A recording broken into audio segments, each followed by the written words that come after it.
Saya lihat dari kejauhan masih ada Saiful Zaman. Saiful Zaman harus bicara, karena kalau jauh-jauh dari Bandung tidak bicara, itu namanya mubazir.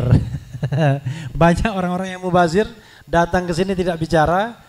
Nah, sekarang saya kasih kesempatan untuk berbicara, bahkan lebih kaya waktunya dibandingkan ketika ada Mas Anies tadi. Silakan. Ya, alhamdulillah. Memang saya lebih sering WhatsAppan sama Bang Refli, tapi diundangnya sama Pak Haji Haris.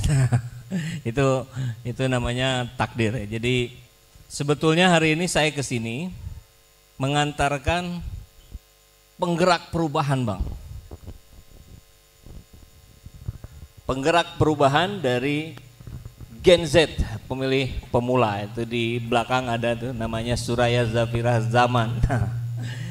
Beliau yang akan menjadi garda terdepan, karena tadi seperti yang dibilang di awal bahwa pemilih yang menjadi ceruk paling banyak hari ini adalah wanita, kemudian juga dari kalangan milenial sekaligus Gen Z. Jadi hari ini saya mengajak penggerak perubahan dari Gen Z untuk dibawa pulang ke Bandung, untuk kemudian disebarkan di Bandung, menjadi sebuah gerakan yang real, yang nyata di lapangan.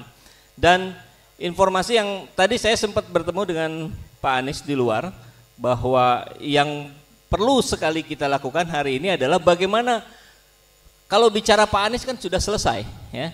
Bicara kapasitasnya sudah, bicara kapabilitasnya sudah, tinggal apa yang menjadi PR kita hari ini adalah bagaimana Pak Anies ini dikenalkan ke pelosok-pelosok yang belum mengenal nama Pak Anies.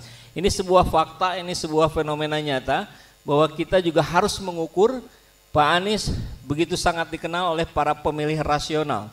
Tapi barangkali ini menjadi catatan kita bersama, beliau belum begitu dikenal di pelosok-pelosok, di desa-desa yang ada di Pantura, yang ada di Jawa Tengah dan seterusnya.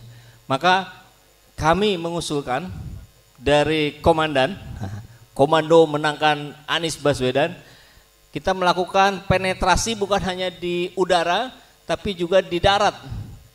Dan saya bawa oleh-oleh Bang Refli, ini ada buku saku, ya. Buku saku ini tulisannya Anies ditempa para pahlawan. Nah, ini bukan soal prestasi Anies, tapi kenapa Anies berprestasi. Nah, jadi ini berisi sedikit tulisannya, banyak gambar-gambarnya, cocok dengan penduduk kita yang literasinya belum terlalu bagus, lebih suka baca gambar. Ini bisa dijadikan alat untuk kita melakukan penetrasi ke pelosok-pelosok yang belum begitu mengenal Pak Anies. Saya kira itu saja yang bisa disampaikan. Terima kasih. Assalamualaikum warahmatullahi wabarakatuh. Waalaikumsalam warahmatullahi wabarakatuh.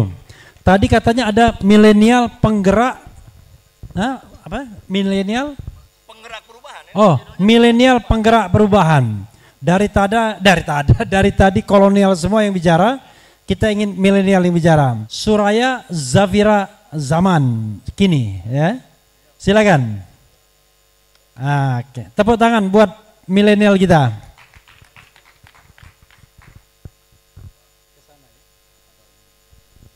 Assalamualaikum warahmatullahi wabarakatuh. Waalaikumsalam warahmatullahi wabarakatuh. Halo semuanya, perkenalin nama aku Suraya Zafira Zaman, tapi biasa dipanggilnya Vira. Tahun ini aku 18 tahun dan 2024 adalah tahun pertama aku untuk nyoblos. Jadi aku perlu banyak persiapan untuk milihnya supaya nggak salah, karena nanti mungkin nyoblosnya cuma semenit tapi dampaknya bakal 5 tahun ke depan, jadi butuh banyak pertimbangan.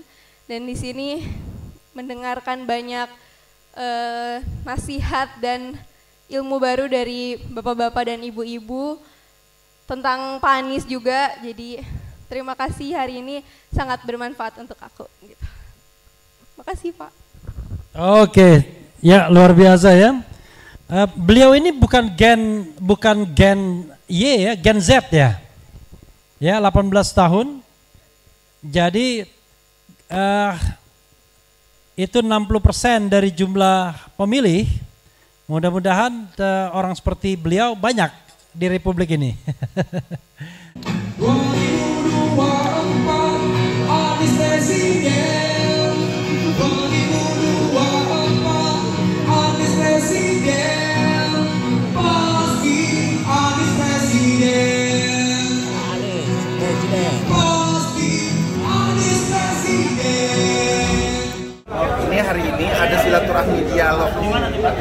Bapak Anies Baswedan lebih banyak mendengar. Tadi dari jam 6 malam sampai jam 9 beliau mendengar semua. 3 jam beliau mendengar. Waduh, calon presiden yang luar biasa. Menurut saya semua tokoh-tokoh sudah berbicara tentang kekinian, tentang masa depan, harapan Indonesia ke depan. Bagaimana menurut Bapak? Ya, ini momentum yang jarang saya kira. Biasanya calon pemimpin yang berbicara, yang berdialog ini yang benar. Dan ini inisiasi yang luar biasa dari abang kita ini. Salah satunya deh sama Bang Refri, sama Pak Haji, sama dan tadi Pak Anies bilang, Pak, ini jangan yang berarti harus sudah disiapkan. Karena Pak Anies menginginkan lebih banyak. Memang seharusnya pemimpin memang harus lebih banyak mendengar dan setelah itu dipikirkan, dieksekusi. Nah, apalagi kita tahu dia sudah cukup berhasil di Jakarta dan banyaklah informasi miring, tapi beliau tetap istiqomah jawab dengan perbuatan tadi. Pengalaman.